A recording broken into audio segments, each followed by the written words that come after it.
A millionaire CEO went to the hospital for business, but stopped cold when he saw 3 children crying outside. A room. He walked into the hospital expecting a business deal. He walked out a father of 3. When James Whitaker, a powerful executive with no time for detours, spotted 3 identical little girls crying alone outside the ICU, his world stopped. One glance into their tear-stained faces changed everything. Why did one of them look exactly like him?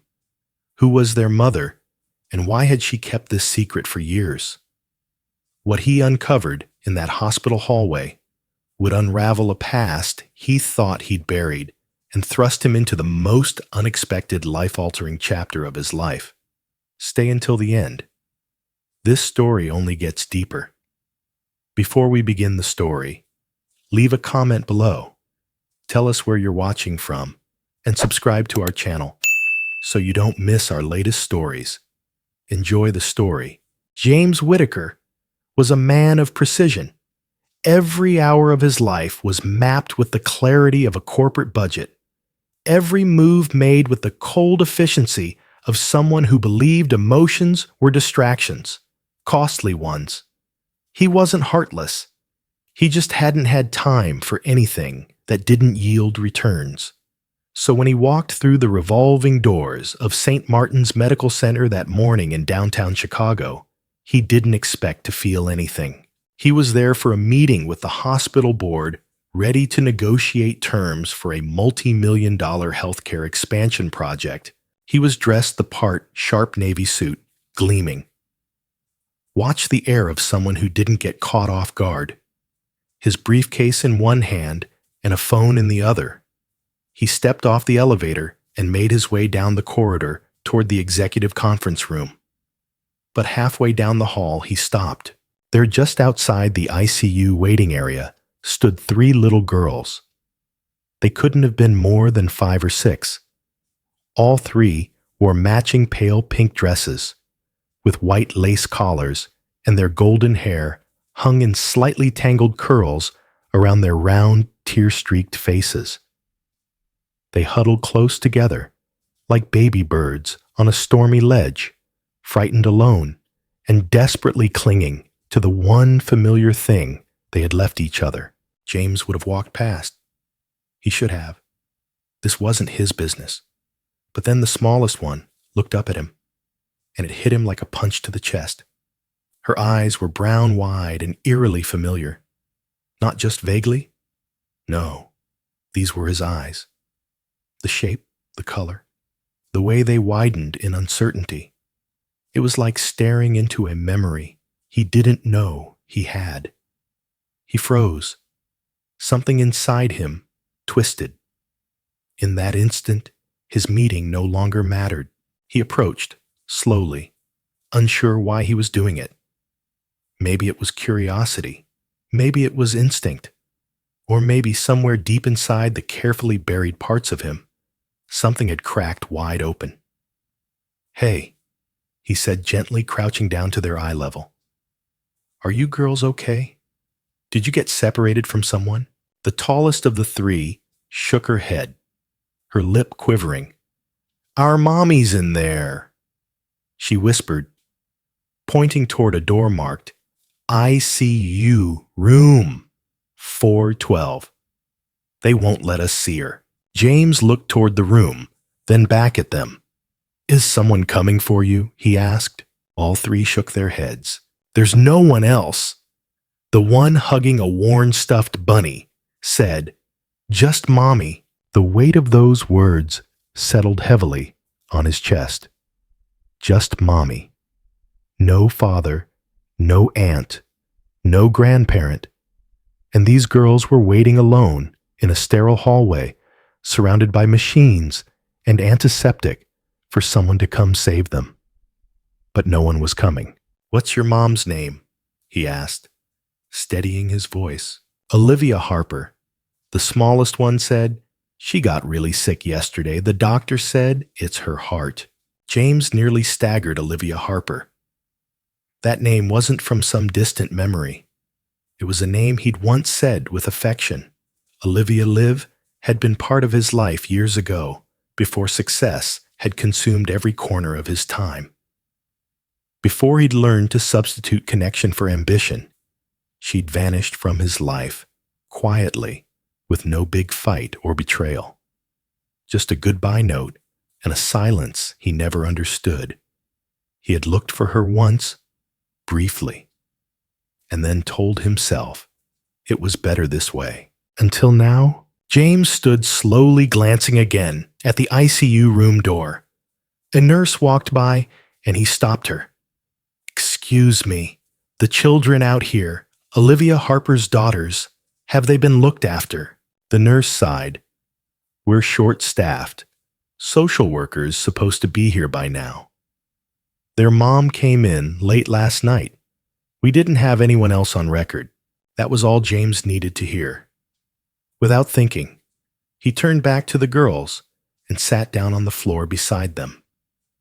"My name is James," he said. "I knew your mommy a long time ago. Would it be okay if I stayed with you until someone comes?" They looked at each other. Then, slowly, the smallest nodded. "Okay." And just like that, James Whitaker, a man who had spent years building a world that required nothing from him but results, found himself sitting cross-legged on a hospital floor with three tiny strangers, who in a strange, sudden way didn't feel like strangers at all. What he didn't yet know was that in this one unplanned moment, everything about his life was about to change. Make sure to subscribe to the channel and don't miss the next chapters of this incredible journey. What comes next will move you in ways you never expected. The hours after James first sat beside the three girls passed in a blur, but the weight of them stayed sharp in his chest. He didn't return to the boardroom. The proposal documents remained unopened in his briefcase, abandoned somewhere near the hospital's front desk. He didn't even check his phone, though it had buzzed nonstop with calls from assistants, investors, and executives. None of it mattered.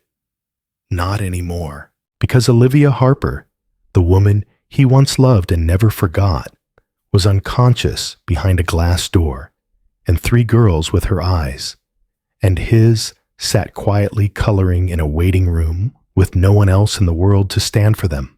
It didn't take long for the social worker to arrive. Her name was Miriam Hastings, and she had the look of someone who had spent a lifetime balancing bureaucracy and heartbreak. She took notes, quickly, nodded often, but her eyes lingered when she glanced at James. So she said, closing her notebook, softly, "You're saying you had a previous relationship with Olivia Harper?" "Yes," James replied. "Years ago, and you had no idea she had children?" "No," he said, his voice lower, now none. Miriam studied him for a moment. "And yet you believe they could be mine," James interrupted. "I can't be sure. But the timing, the resemblance," and one of them said, "Olivia had mentioned me before." "Did she give a name?" "No. Just said, 'You look like someone Mommy talked about.' That's all." Miriam leaned back in her chair, her pen tapping lightly against her clipboard. "Mr. Whitaker. I've worked in child services for over 20 years. I've seen men who want to help and men who want to disappear. You don't look like either. But I have to ask, what are you really prepared to do here?" James didn't hesitate. Anything. There was no bravado in his tone. Just quiet certainty. And it surprised even him how easily the answer came. "I don't know what Olivia would want," he added. "But until she wakes up, or if she doesn't, I'm not letting those girls go through this alone." Miriam nodded once sharply. "All right. First thing we do is stabilize their situation. Legally, you're a stranger. But emotionally, that may not be the case for long. I'll flag this as a potential paternity case, initiate temporary placement procedures, and expedite a DNA test. In the meantime, we'll need your consent, your background check, and your time. You'll have all of it, James said. By evening, he had learned their names. Abigail, the oldest, was 6 and quiet with a fiercely protective streak. She sat closest to her sisters, always keeping them within arm's reach. Lily, the middle child, was more talkative, prone to bursts of curiosity and questions. She had already asked him if he was a grown-up who could make pancakes. And the youngest, Grace, ironically sharing his name, was soft-spoken and shy. She clutched her rabbit toy like it was a lifeline and rarely made eye contact, except when she was watching him from behind her curls. They had no idea who he was to them, and yet they clung to him without question. That more than anything broke something open in James. That night, he stayed late. Hospital staff brought blankets and juice boxes. He ordered takeout and coaxed the girls into eating tiny portions of mac and cheese. They eventually curled up together on the couch in the family lounge, worn out from a day of too many emotions and too few answers. James sat nearby, unwilling to leave them alone. At one point, Abigail stirred, looked up at him through sleepy eyes and whispered, "Are you going to stay until Mommy wakes up?" James hesitated only briefly. "Yes," he said softly. "I'll be right here." Then she nodded and let herself fall back into sleep. Later, long past visiting hours, James walked to Olivia's room. The machines still beeped steadily. Her face was peaceful but pale. He sat beside her and reached for her hand again, just as he had that morning. "You never told me," he murmured, "but I'm here now.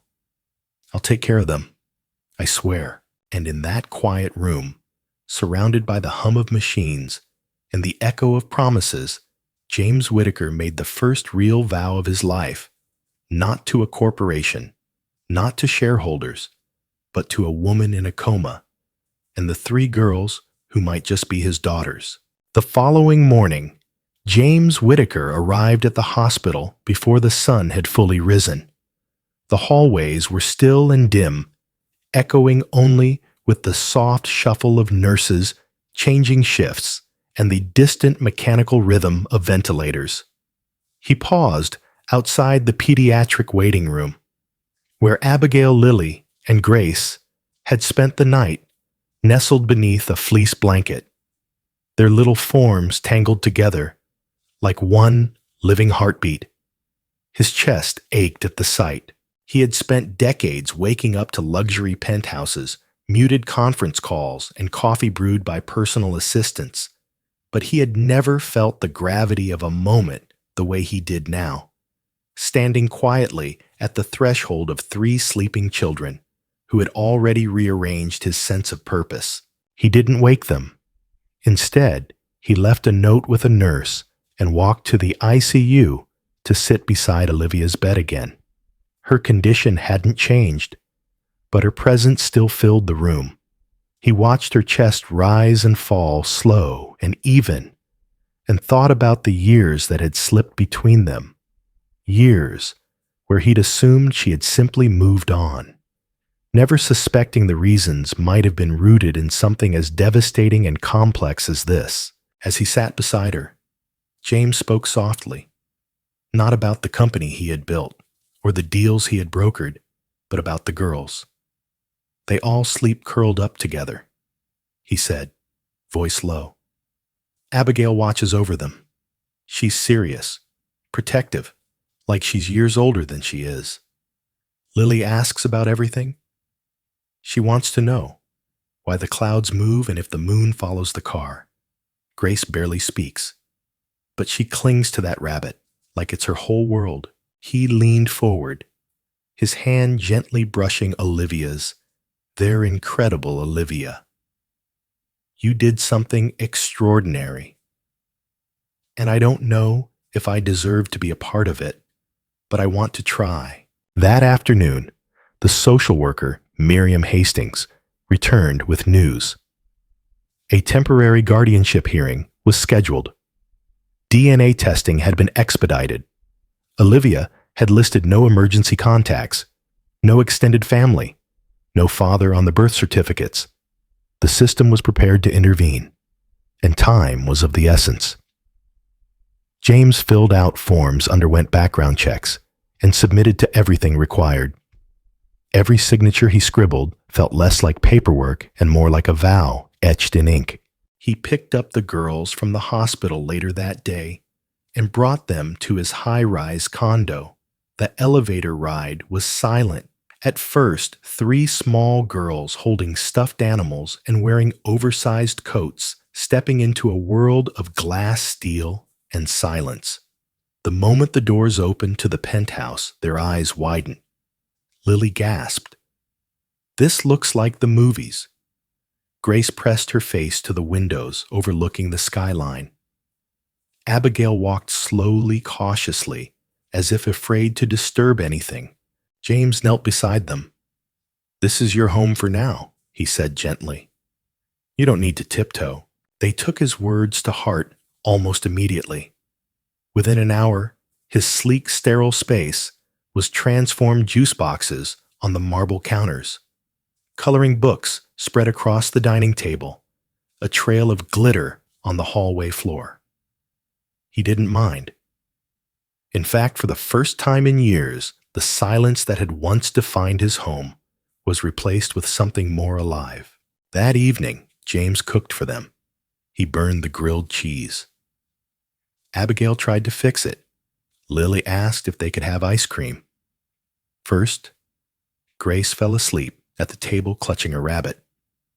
When he carried her to the guest bedroom, she stirred, looked up at him groggily, and murmured, "Don't go." "I'm not," he whispered. He didn't.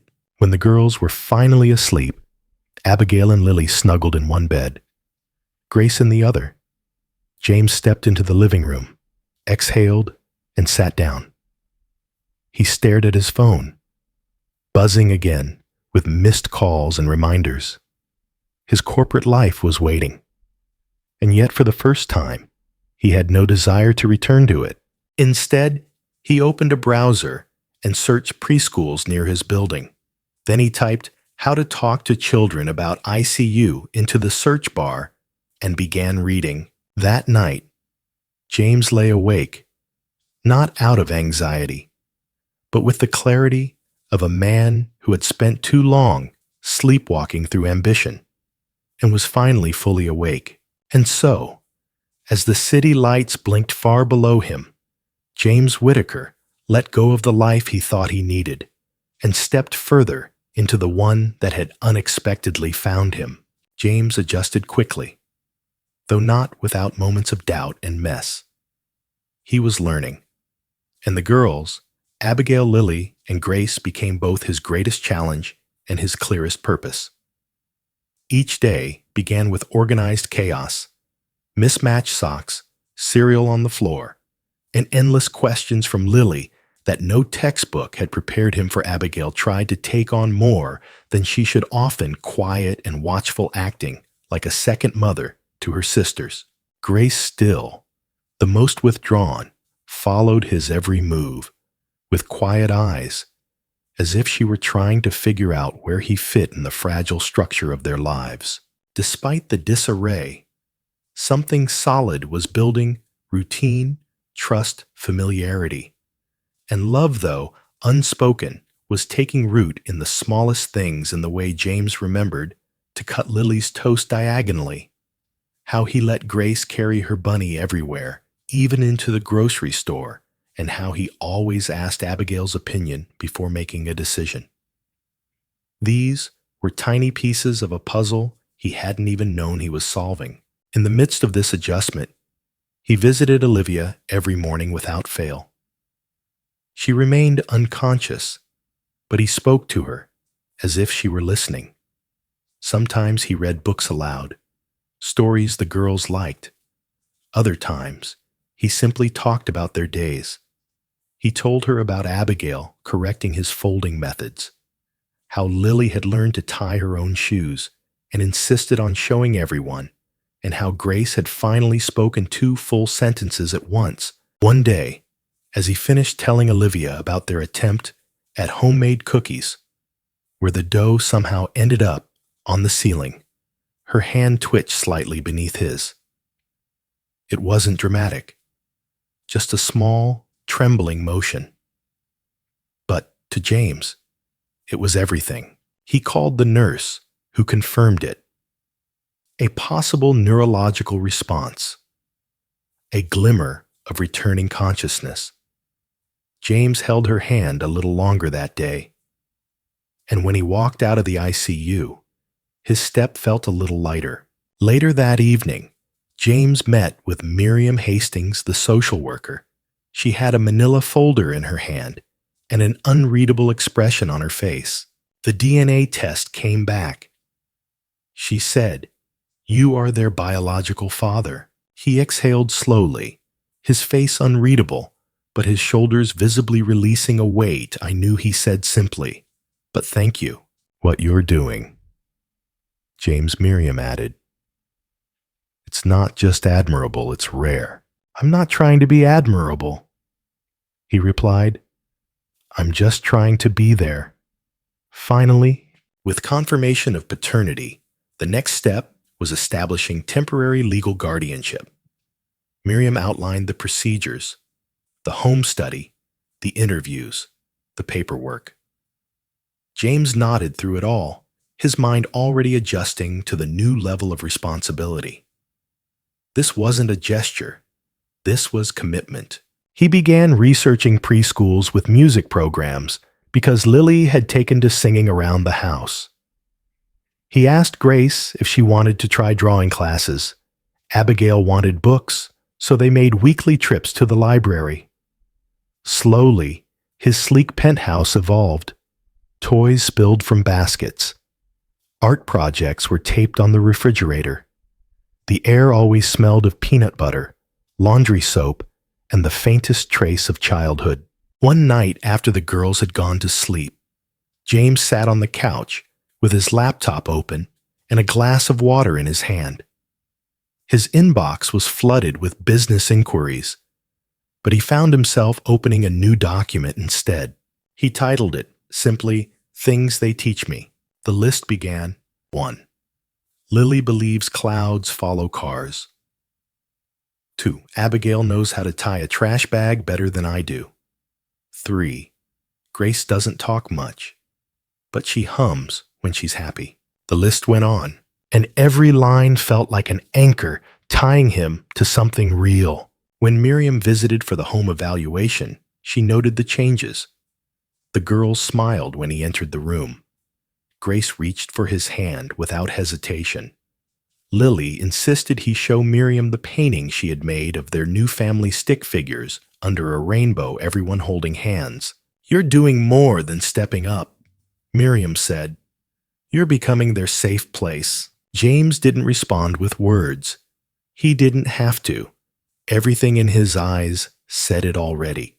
He was all in, and though the road ahead remained uncertain, one thing had become undeniably clear. He was no longer standing outside someone else's life. He was inside it. Heart hands and every intention rooted in love. Spring arrived with a gentle breeze and golden sunlight that poured through the wide windows of James's now well-lived-in apartment. It had been over 3 weeks since he had taken in the girls, and with each passing day, the sterile edges of his once meticulously ordered life were replaced by warmth, unpredictability, and a kind of grounded joy that he had never known before. The girls' 6th birthday was approaching, and while they didn't mention it much, perhaps uncertain if there was room for celebration this year, James had already begun planning something small and meaningful. Not a grand party, just a backyard gathering with cupcakes, a few friends from school, and decorations chosen by the girls themselves. Emma's condition had steadily improved. She was now able to sit up in bed, speak in short sentences, and read the notes her daughters left for her each day. Her voice was still fragile, but her spirit was undeniable. James visited every morning and again in the evenings, often bringing the girls for short visits, filled with whispered laughter, handmade cards, and teary smiles. One Thursday afternoon, James arrived at the hospital to find Emma sitting up and brushing her own hair. A small act, but one that filled him with immeasurable pride. She looked up when he entered, her eyes brighter than he had seen them in months. "They told me I could go home next week," she said with a smile. He stepped closer, carefully placing a paper bag of her favorite tea on the table beside her bed. "That's the best news I've heard all day." There was a pause as she studied him. "They told me everything," she said, softly, "about you stepping in the custody papers, how you've been there." He nodded, not sure how to respond. "I don't know how to thank you." "You don't have to," he said. "There are girls, and I wouldn't be anywhere else." A long silence fell between them, filled only by the quiet hum of the hospital machines and the distant murmur of voices in the hallway. Finally, Emma reached for his hand. "I was scared, James. When I found out I was pregnant and you had already gone, I didn't know how to ask for help. And then it just felt too late." He closed his fingers around hers. "I wish you had, but I understand why you didn't." Tears welled in her eyes. "I didn't think I'd ever see you again, and yet here we are," he said gently, "starting something neither of us saw coming." The next few days moved in a blur of preparation. James cleaned out his guest room to make space for Emma, rearranged furniture, and filled the house with small things she'd love: books, soft lighting, and the scent of lavender she always wore. Abigail helped him hang curtains, while Lily insisted on baking a welcome home cake, and Grace simply followed them room to room, bunny in hand, humming under her breath. When Emma finally walked through the front door, the girls were waiting, eyes wide, arms open, voices trembling with excitement. She dropped to her knees in the entryway, embracing all three at once, their laughter and tears merging into a sound that made James close his eyes and breathe it in like oxygen. Dinner that night was chaotic and beautiful. The spaghetti was overcooked. Lily's pink birthday, cupcakes melted slightly, and Grace knocked over a glass of juice, but none of it mattered. Emma laughed more than she had in years, watching her daughters argue over who got to sit beside her and how many marshmallows should be allowed in post-dinner hot cocoa. Later, after the girls had finally gone to sleep, curled up together, like puzzle pieces in the same bed, Emma and James sat on the back porch, a string of soft lights glowing overhead. "This place," she whispered, "feels like something we never had the chance to build." He turned to her, the night air crisp but not cold. "Then let's build it now." She didn't answer with words. Instead, she reached for his hand, and together they sat in silence, watching the stars and holding on to something they both thought they had lost the chance to be a family. If this story has touched your heart, don't forget to subscribe and follow along. For the next part, it only gets more powerful from here. The rhythm of their days began to shift into something that resembled a life one that was not perfect, not without challenges, but undeniably real. James had always measured time in meetings, deadlines, and flight itineraries. Now it was measured in morning cereal preferences, school pickup lines, and which bedtime story had already been read 3 nights in a row. He had never known the quiet satisfaction of brushing tangled hair, or the strange thrill of successfully tying shoelaces in under a minute while running late. But most of all, he had never known what it felt like to truly be needed. Emma, still in recovery, spent her days regaining strength and slowly adjusting to the sudden changes around her. She moved through the apartment with more ease now, helping with meals, folding laundry with the girls, and sitting with them during evening playtime. Her laughter, though quieter than before, had returned with a softness that filled every room. On a Thursday afternoon, James arrived early for school pickup. He waited at the gate, hands in his pockets, watching parents gather and children run in joyful chaos. When he saw Grace exit the school, first holding Jane's hand and looking for Lily, something in him settled. He wasn't just someone passing through anymore. He belonged to this world now. That evening, after the girls were asleep and the dishes were stacked in the sink, Emma and James sat across from each other at the kitchen table. A file folder lay between them, thick with notes forms and court documents. Marissa, the social worker, had scheduled their next meeting to finalize the guardianship paperwork. Emma reached out, resting her fingers on the folder. "I never imagined we'd be sitting here like this," she said. "Neither did I," James replied, studying her face. "But I think this is the most important thing I've ever signed my name to." Emma's expression softened. "They're lucky to have you." "I'm the lucky one," he said, without hesitation. "I miss so many firsts, Emma. Their first steps, their first words. But I want to be there for everything that comes next." Emma nodded, blinking back tears. "I want that too. I want to make sure we're not rushing anything. I've been living in survival mode for so long. I forgot what it meant to hope." "You're not alone in this anymore," he said gently. "You don't have to carry all of it by yourself." In the days that followed, the small family leaned into their new routine. James adjusted his workload again, stepping down from several corporate boards and choosing projects that allowed him to be home more.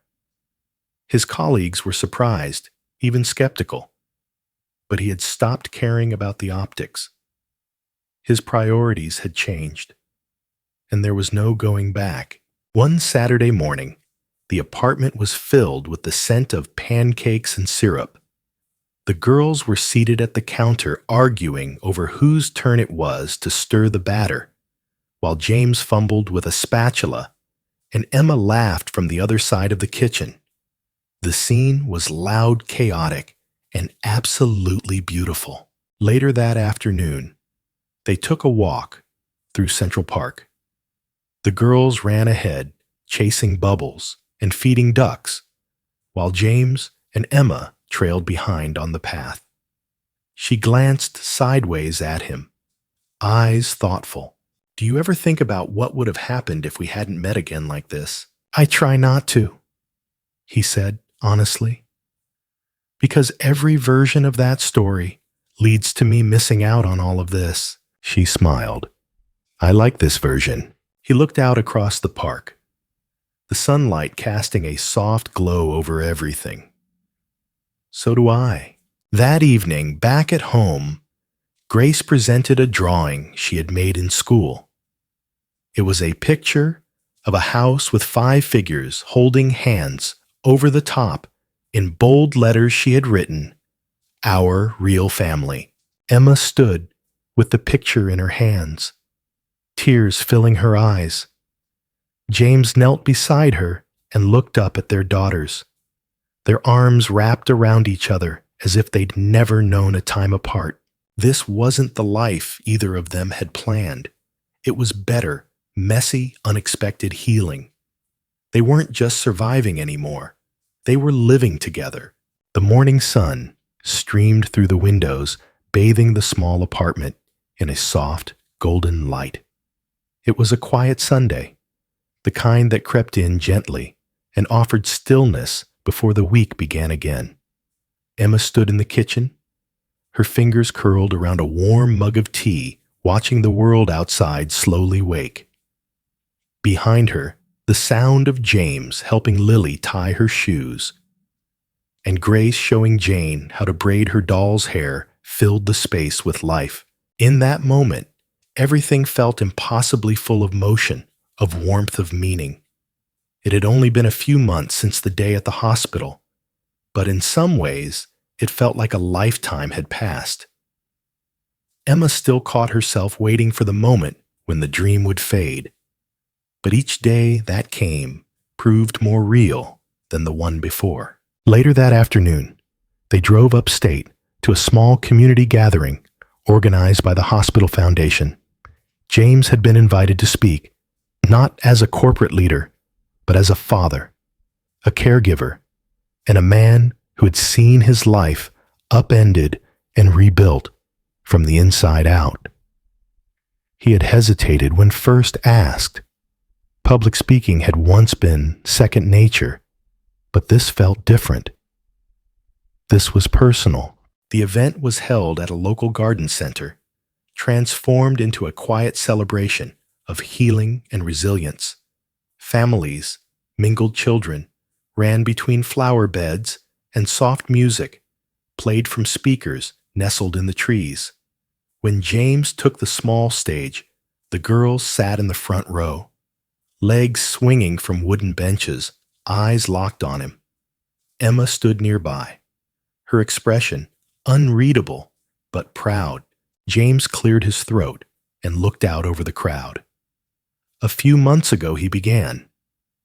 I walked into a hospital, thinking I was there for a business meeting. I walked out holding the hands of 3 little girls I didn't know I had, and I've been learning how to be their father every day since. A quiet hush fell across the lawn. I used to think success meant structure, control, achievement. But none of that mattered when I looked into their eyes. What mattered was being present, being honest, being brave enough to change. He paused, eyes flicking, to where Emma stood, her hand resting gently on Grace's shoulder. I owe that change to them, to their mother who fought for them long before I even knew they existed, to these girls who taught me that love isn't about timing or perfection.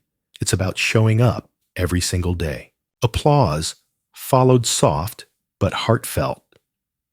James stepped down from the platform and was immediately pulled into 3 small hugs that nearly knocked him over. They stayed at the event for hours, laughing, eating too much ice cream, and dancing barefoot on the grass, until sunset painted the sky in orange and lavender. That evening, back home, Emma and James sat on the balcony while the girls slept. The city hummed, below, distant and muffled. Emma turned to him, her voice quiet. I never thought we'd get here. Neither did I. James replied, but I wouldn't trade it for anything. She smiled. I've been thinking about the custody papers, about what it all means now that things have settled. He waited, not wanting to push. I want us to do this together, she said, not just the paperwork. Everything life as a family. He reached for her hand, threading his fingers through hers. That's all I've ever wanted. The next morning, they filed the papers together officially, listing James as co-guardian. It was just a signature, just ink. But to them, it felt like a vow.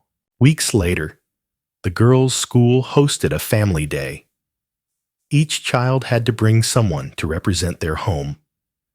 Lily had drawn a picture of 5 stick figures: Emma James herself, Grace and Jane beneath a bright sun, and a house with uneven windows.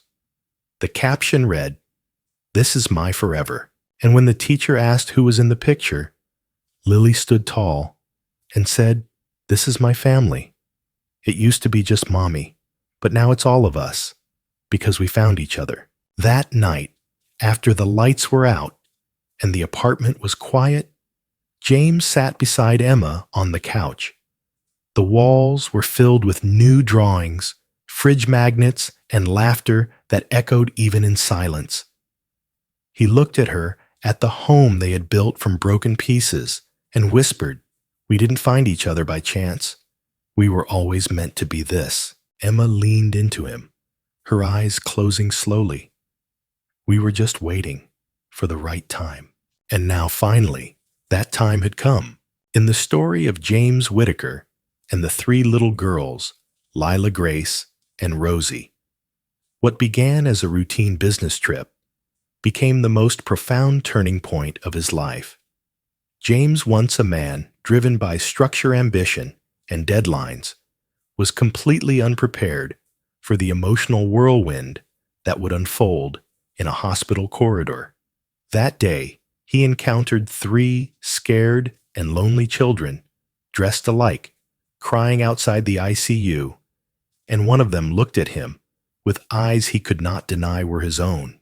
From that moment on, James's carefully constructed world unraveled in the most extraordinary way.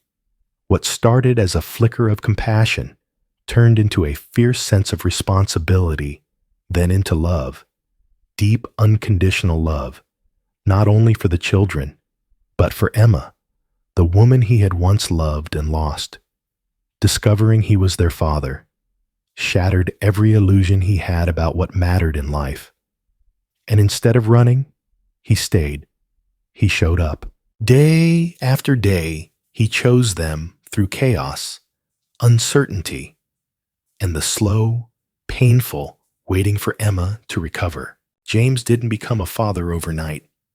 He grew into the role with every bedtime story, every school pickup, every shared laugh and tear.